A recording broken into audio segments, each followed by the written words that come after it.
Hi, I'm Sharon O'Neill. I'm a training and coaching specialist with the Vermont Child Welfare Training Partnership.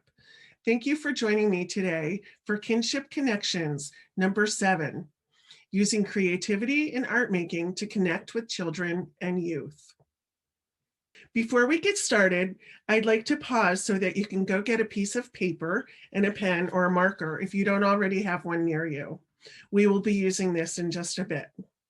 Now let's start with some introductions. Let us know who you are by first name and what part of the state you're from. Also, what compelled you to join us today? Making art is enjoyable for most people of all ages. For children with a trauma history, it's also an opportunity for healing through skill building, expression of feelings, and creativity. If making art with someone else, it's also an opportunity for building relationships, which is a primary foundational block in healing trauma.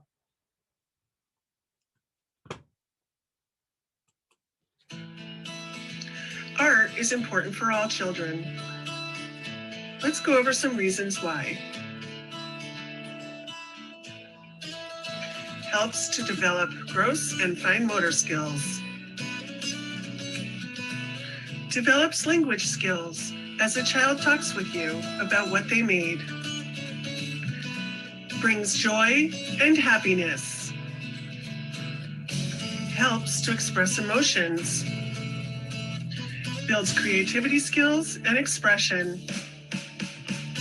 Builds confidence and competence as you grow your talent. Helps to relieve stress. And when you do it together, you are building relationship. Relationship is the foundation of healing.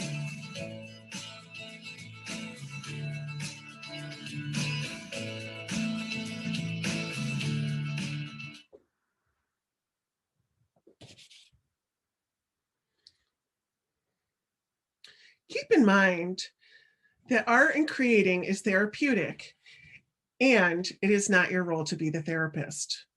Creating alongside another person says, I am here with you. The process of the art making is so much more important than the product or what it is you're making. Issues related to trauma or abuse may come up in the creative process. Be present and don't investigate. Leave this to the professionals. As a kinship caregiver, your family has had to adjust to changing roles. This is stressful, and creativity can help you to adjust and heal. You and your family are learning new things and being vulnerable. Everyone has an experience making art. Doing something fun and familiar is good for everyone. Healing comes through relationship and trust. How comfortable are you with your creative side? We're going to pause now for a group discussion. It's important to know your limits. Know what you can be flexible on and what you cannot tolerate. Finger paint and glitter are usually the line in the sand for most. Take a moment to think about what your limits are when it comes to creativity and art making. Let's do this as a popcorn share. Just toss out your ideas of what your limits are. Some of you may not have many limits related to art because you're very comfortable with the creative process. But as we just heard in the conversation that we had, not everybody feels that way. So in order for an interaction, a creative interaction to be successful, it's important to know ahead of time what your limits are. When my kids were growing up, I stored supplies in 2 different ways. I had a big cabinet that I kept everything in. If my kids could reach it, then they could use it at any time. If it was up at a place where they couldn't reach it or in a Rubbermaid bin, then they knew that they needed an adult to work on it with them. This might be a good system for you. If you're concerned about messes with making art, then there are some ways to limit or to cut down or contain messes that happen with art. Messes are a part of the art process. You know, it's a way, like, the more you get involved in the art process, the more you're just being free with the materials. And so messes are going to happen. If that is one of your limits, that you really don't like messes, then you might want to consider putting protective clothing on kids. You can put an old t-shirt or a button-down shirt, button it down the back for little kids, or even aprons are a great option to protect clothing. And that way, when they get you know, paint or markers or chalk on their hands, they can wipe it on their on their protective clothing, and they're not going to ruin their regular everyday clothes. Table coverings are also a really good idea. You can use plastic or flannel back tablecloths, newsprint, or butcher paper to put down to help contain messes. And if it's nice weather, you can always create art outside. It's easy to clean up. It's a great place to use glitter or hose people down, and the environment really boosts creativity. So let's take some time to talk about art materials and the characteristics. Art materials should always be considered with the developmental age and the expressive nature of a child or a youth that's using them. But that said, we know that kids with a trauma history, that developmental age and skill level can be pretty fluid. So some good things to have in your art kit or your art bin are some scissors. I always encourage safety scissors. They're just easy to use. For smaller children, they're, you know, they fit in their hands nice. They can't really cut themselves. And, you know, they're good for cutting paper and things like that, but not necessarily for material or things that are thicker like cardboard material. So they won't be tempted to cut other things. Glue, I always choose non-toxic and washable glues. It just helps contain things for me better. Sometimes kids get really carried away with a squeeze bottle or a squirt bottle. If you have that kid that gets carried away putting limits on themselves when they're using art supplies, then you can consider putting some glue in a little paper cup or a little Tupperware cup and giving them a small paintbrush or Q-tips to use to apply the glue. Markers, again, always select the washable varieties, and there are thick nibbed, thin nibbed, bright colors, skin tone colors. There's all different kinds of markers that are available to use.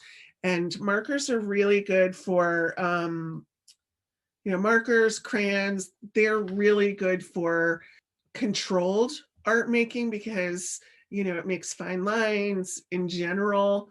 It's not a messy activity. And so, you know, if you have a kid who has a tendency to get overexcited, you know, you might markers and markers, glue, and crayons, colored pencils might be good options. And then as you know how they react with art supplies, you might want to change it to other things like paint. There's so many different kinds of paint to choose from.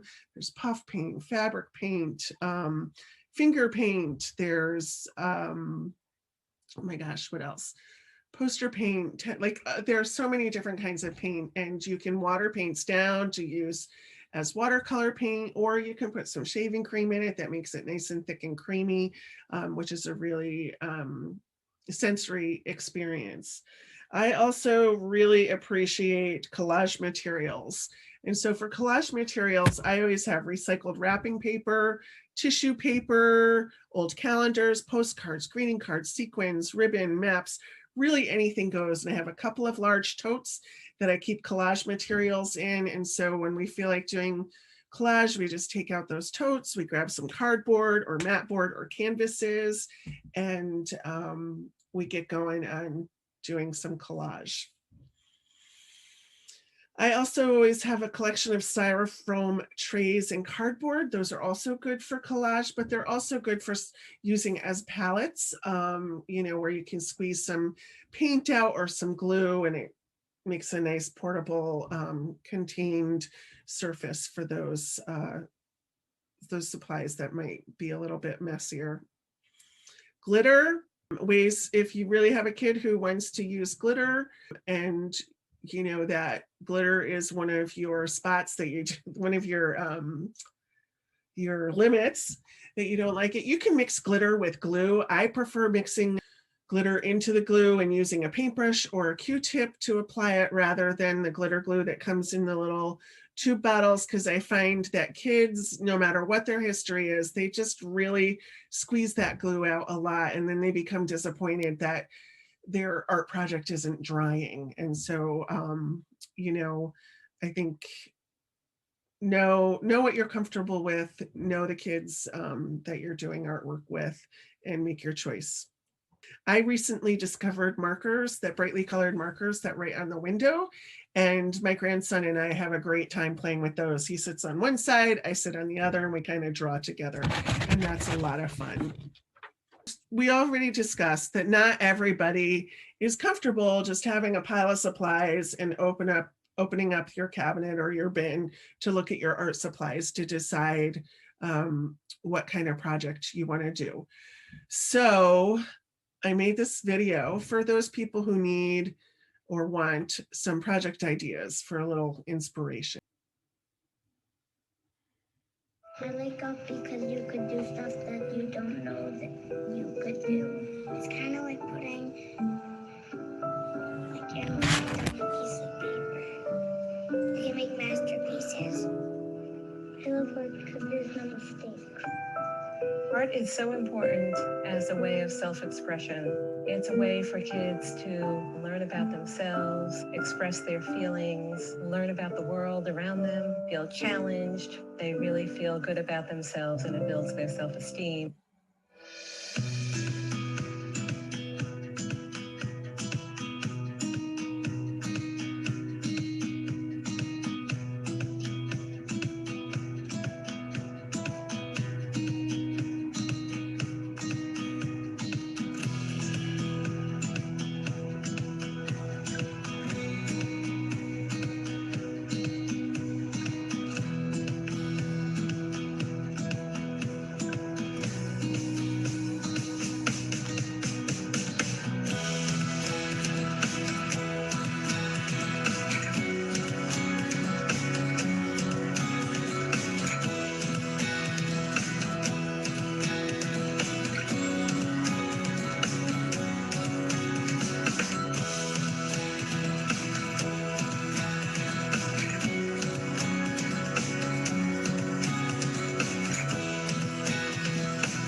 here are some places that you can find resources for art supplies. I always try to find recycled supplies whenever I can. Goodwill has a lot of things like that, or the Restore. And then Joann's, Michael's, they always have sales and coupons, so that's great. You can get art supplies at a discount. Target, online or in the store, they have tablecloths, salad spinners, and art supplies.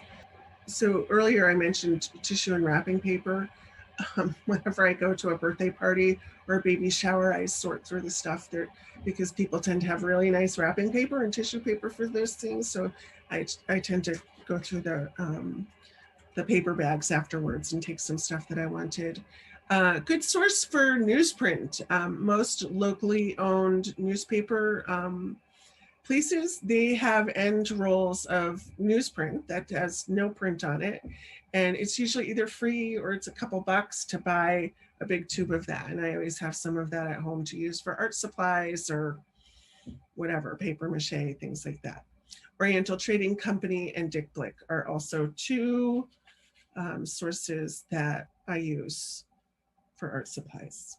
So I'm going to put the evaluation link in the chat, and